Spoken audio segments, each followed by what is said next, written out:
Thank you again. And first of all, let me express my gratitude to your outstanding support to promote democracy in different parts of the world, especially in post-Soviet space. And start talking about Ukraine as well as Georgia. First of all, I'm interested in how do you define the victory for Ukraine? In one of your latest interviews, speaking about your meetings with Ukrainian high officials, you mentioned, you underscored their expectations about the end of the war. You namely said that in the short-term perspective, they did not expect gaining back neither Crimea nor Donetsk and Luhansk. But this was before Bucha massacre. At the same time, it is known that if Russia tried to coach the whole territory of Donetsk and Luhansk, then it may try to conserve the conflict. What do you think after devastating numbers of victims and ruins in Ukrainian cities? Is ready Ukraine to agree with frozen conflict, or does it have to fight for the better perspective? Well, that's a very hard question, and ultimately that's a question that Ukrainians should decide, not outsiders like myself. I think from my perspective as an analyst, watching this horrible, tragic war, if you think strategically, Putin has failed at most of his objectives. And I think that's important for people to remember before they start talking about Donbass. So if you remember, before he invaded, he talked about his idea that Ukrainians are not a separate nation. They're just Russians with accents. And his mission was to unite Ukrainians and Russians. Well, obviously, he's failed at that. That hasn't happened. Second, he said he was going to denazify Ukraine. And by that, he meant to overthrow the democratically elected government and to put in place his own puppet. And they even speculated about who might be the leader that Moscow would install in Kiev. That hasn't happened. Third, he talked about demilitarization of Ukraine. That obviously has not happened. Ukraine is way more militarized today than it was before the start of the war. Fourth, he tried to take Kiev and Kharkiv, the two largest cities in Ukraine. He failed to do that and had to withdraw. He had to retreat. And then don't forget about the other responses that are negative, in my view, to Russia. First and foremost, he kept claiming that he was trying to stop NATO expansion. And what he has done is unified NATO and expanded NATO. So NATO is much bigger today than it was before he invaded. And second, I think the economic costs of this war are going to be felt inside Russia for many, many years to come because of the sanctions. So on the broad scale, I think he's failed. But on the specifics of Donbass, of course, the Russian army is moving slowly. They're moving at a great cost to both Russian soldiers and Ukrainian soldiers, but they haven't stopped. And I don't see any scenario under which Mr. Putin will stop until he's taken all of Donbass. And tragically, that's why I think this war will continue for a long time. I see. But the Western leaders promised that they are ready to help Ukraine to defeat Russia until Ukraine needs it. This brings us to the question, does the time work for Ukraine? Because sooner or later, the Western societies start to feel fatigue of the war and its severe consequences. And at the same time, the Western governments tend to change through the election. We have already seen the results of the parliamentary election in France, where there are significant success of pro-Putin forces. So it means that Russia will try its best to give a helping hand to those Western forces who are loyal to them.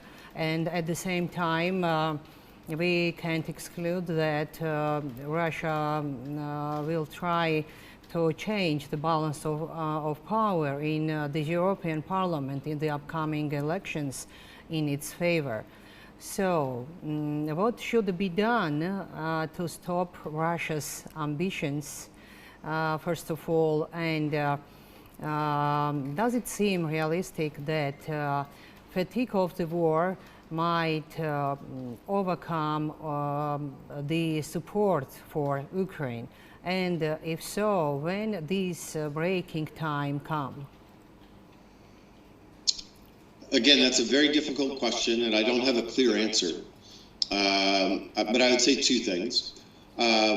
You're absolutely right about the long-term fatigue that you'll see in the West as the war goes on, not only in providing weapons, but also in providing financial assistance, because it's expensive right now. Ukraine is relying on the Western powers for financial support for their economy, $5 or $6 billion a month.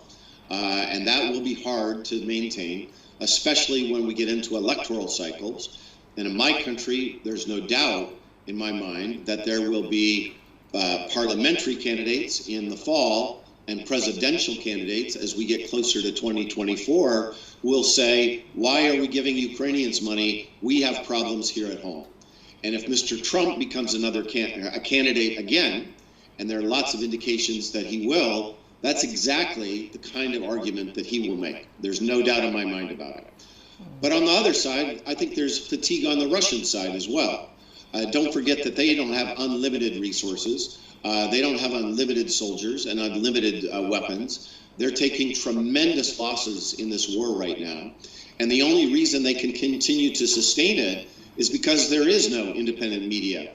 There is no parliamentary elections there. There are no presidential elections there. If Russia were a democracy, I am sure that there would be a big debate inside that society about why are we fighting this war? Why are we giving up our boys to capture cities that most Russians don't even know where they exist? Russia's the largest country in the world. Why do they need more territory? That would be the kinds of arguments that you would have in a democratic society there. But fatigue is a problem there. But I think the policy solution to this issue is very clear. Do not extend the war. Try to do whatever you can to speed up the end of the war. And the way you do that from the outside, in my mind, is you provide the Ukrainians with more weapons, better weapons at a faster pace. Because the only way the war will stop is if Putin's army is no longer marching. Right now, they're marching forward. They're marching west. They have to be stopped. And then second, more sanctions. There has not been, in my view, enough economic pressure on Putin and the Russian economy. There's lots more that could be done. And so more arms, more sanctions is the way to a faster peace. And that's the best way to avoid prolonging having to pay for this war by the outside Western powers. So you have just mentioned about the upcoming midterm election and the presidential election in the US.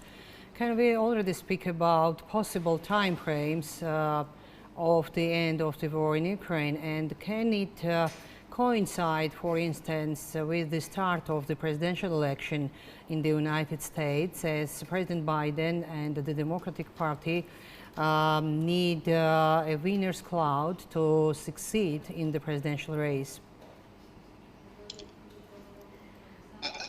I hope so, because I want this war to end as soon as possible. But I don't think they're that interrelated. I think the dynamics on the battlefield are independent of electoral politics in the United States. Now, you're absolutely right to suggest that President Biden wants a win in this war in Ukraine as he goes into the elections. They want voters to think about the win in Ukraine and forget about the withdrawal in Afghanistan. That's without question. But I don't think that's the main motivation for what they're doing. And if you look at public opinion polling in America, inflation is the #1 issue at 45%. Foreign policy is one of the lowest ranked issues. It's at 1%. The problem for Mr. Biden is that, and the Democratic Party, is that their opponents will blame inflation on sanctions on Russia. That's already happening.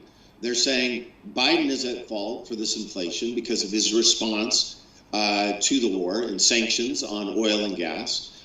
Of course, that is absurdly oversimplistic. Sanctions are just one of many variables and not the most important variable causing inflation. But that argument will be made by their political opponents. So it's another argument for why they have their own electoral reasons. The Democratic Party in the parliamentary elections and President Biden in the presidential election to end this war as soon as possible. One question about President Trump. You have just mentioned about him. Does he has real chances to become again a presidential candidate? He most certainly has real chances. Mr. Trump is very popular among a minority within the Republican Party, maybe a substantial minority. And because of our primary system, a very unique electoral system that we use in the United States, if there are several candidates running to win the nomination in the Republican Party, at each primary, if you can capture a substantial minority of the vote, you will eventually become the candidate. That's actually exactly what Mr. Trump did the last time, when there were many candidates, and he never won 50%. I don't even think he won 40% in most primaries, but he kept winning 25, 30%, and all the rest won less than that. And so I think he sees that as a strategy for winning the nomination, and I would not be surprised if he was the nominee again. That doesn't mean it'll be easy for him to win the presidency. I think it'll be difficult for him to defeat Mr. Biden or another Democratic candidate, but I do think it'll be relatively easy for him to win the nomination. Let's come back to the sanctions. As I know, you are working very closely with Ukrainians on establishing the criteria for sanctions to be imposed on Russia and identifying the methods for avoiding sanctions. Do you consult the American government in developing the list of persons to be sanctioned, and are or will be among them Georgian names? Well, the group that I coordinate is international and independent and nonpartisan. We have Americans, Ukrainians, Europeans, even a few Russians, by the way, that participate in this group. But we also do coordinate closely with the Ukrainian government, with the British government, with the American government, with EU officials, because we are trying to develop new ideas to help think about new things that can be done. So we consult with them, we talk with them. We don't take their advice. We're giving them advice. So with respect to names, we are the ones that generate those lists, and our working paper number 3 talks about how to expand the names of individual members for sanctions to make it thousands of people inside Russia. Our group has not yet talked about sanctioning people from other countries, but that is a topic of discussion that we are having soon. People from Georgia and people from Belarus in particular are in discussions, and I think there is a case to be made. I won't name names yet because we need to have an agreement, but I think there are most certainly individuals in your country and individuals in Belarus that are supporting Putin's war, and they therefore should suffer consequences as well.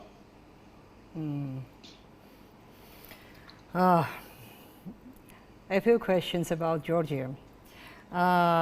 The other day, I was listening to a very interesting debate between you, Mr. Sikorsky, and the stars of realpolitik.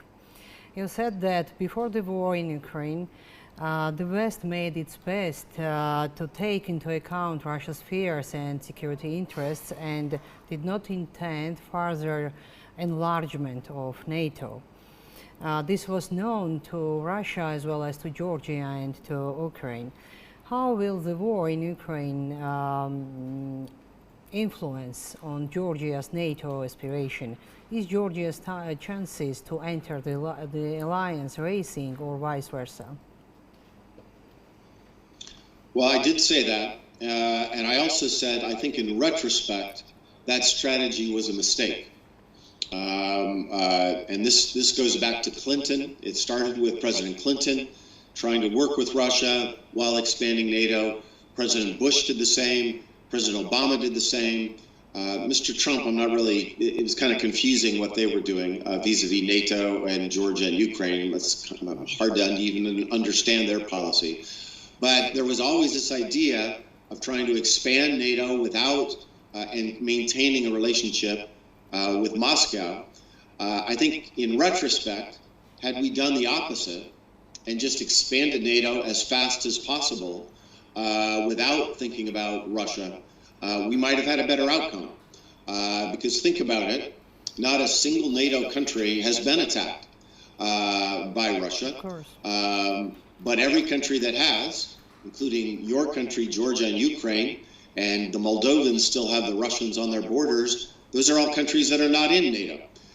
So I don't think that's a coincidence. And I think in retrospect, had we responded more forcefully back in August 2008 with more sanctions and more weapons for Georgia, and then the same thing in 2014 in Ukraine, more weapons and more sanctions, maybe we would have avoided this tragic third war that's happening today.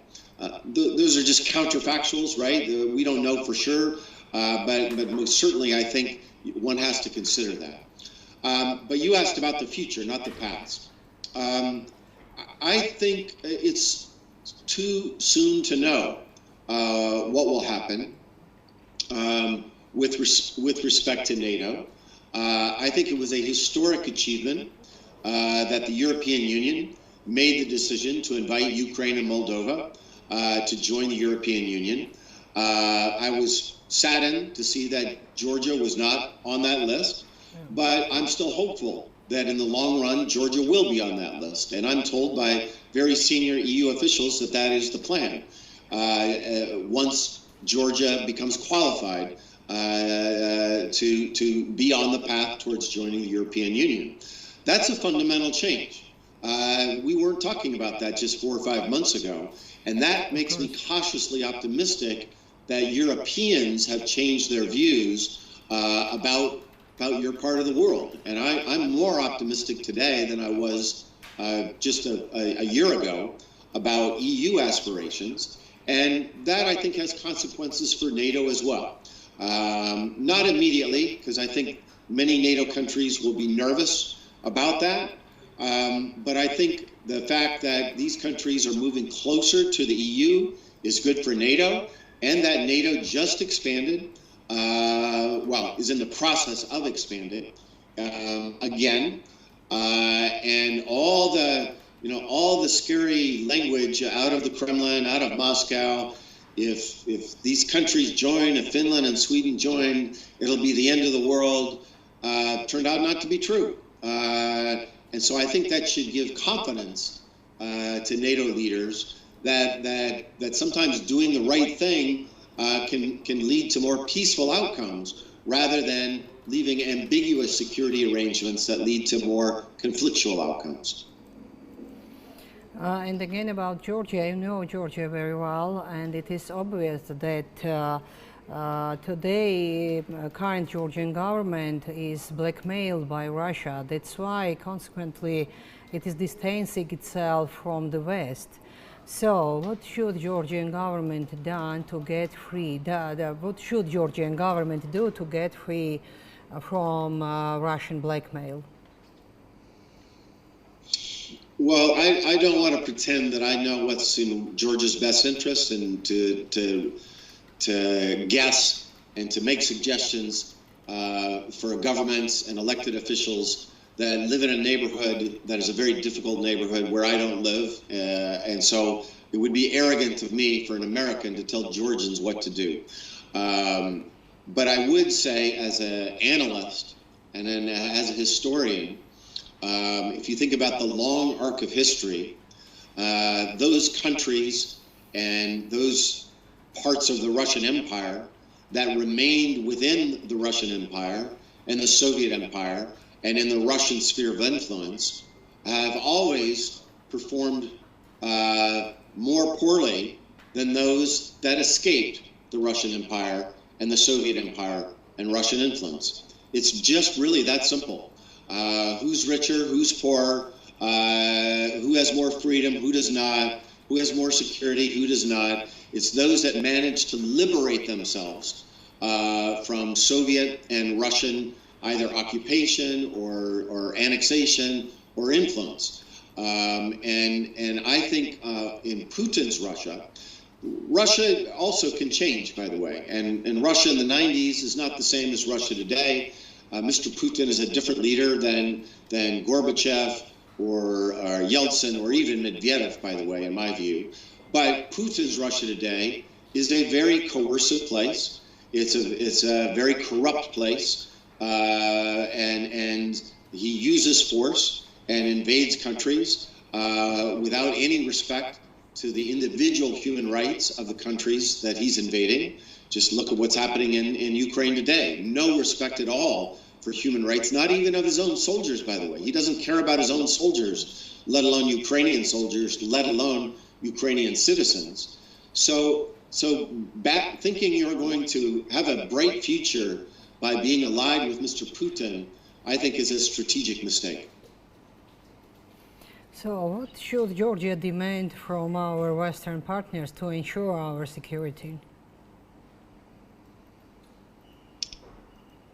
Again, that's a very tough question because of the war in Ukraine.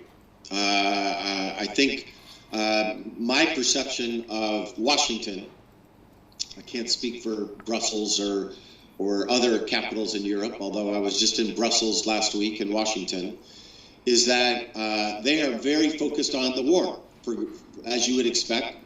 And they believe rightly, in my view, that a victory for Ukraine in this war will have positive consequences for security throughout the region. And I think they're right about that. I think if Putin continues to take more territory in Ukraine, that will be bad for European security. That will be bad for Georgian security. And by the way, I think that'll be bad for security in Asia. I think it'll have negative consequences for the whole world.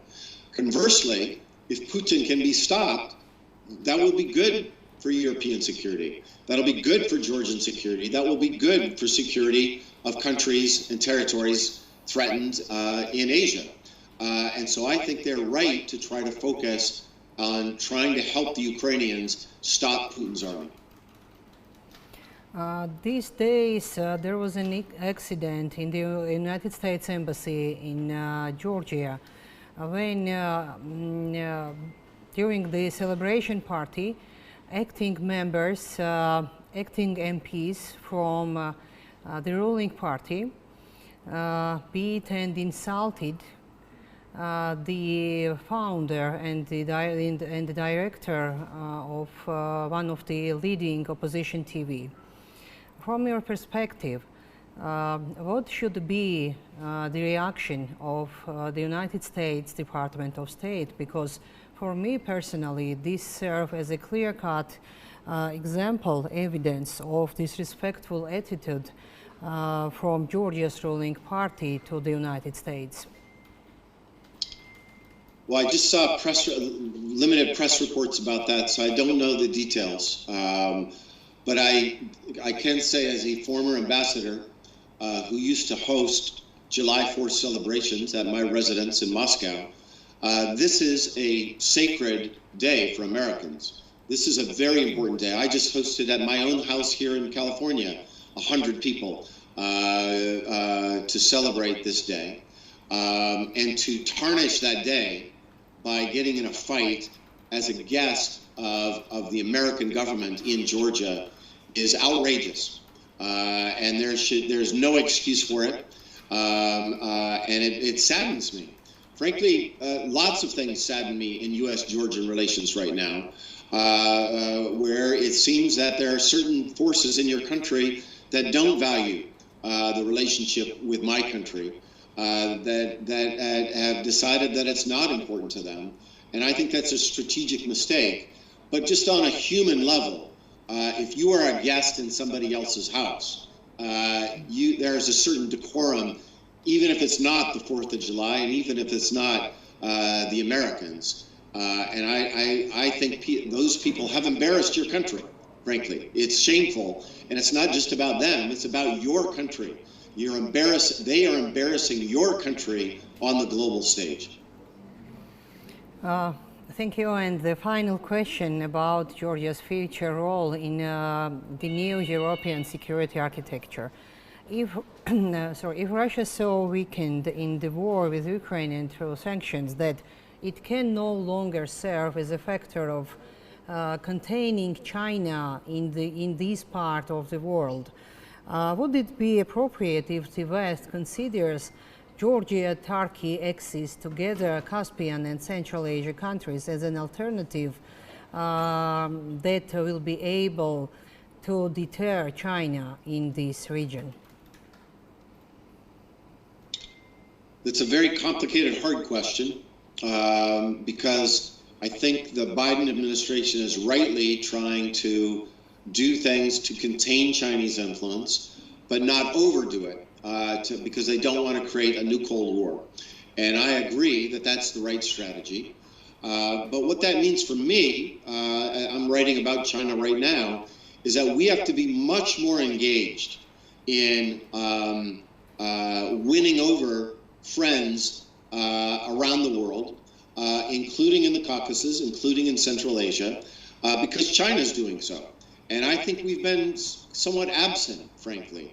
We have not been engaged in those parts of the world, the rest of what's called the global south. And I think we have a better system of government. I think we have better opportunities for trade and investment, including infrastructure. I think we have better opportunities for military cooperation for countries like Georgia and others that you mentioned. And therefore, we need to be more engaged in offering an alternative to working with the Chinese. So I would support the idea of us being much more engaged in Georgia, with Turkey, and in Central Asia, because I think we have more to offer. Thank you. This was really one of the most interesting interviews I have ever had.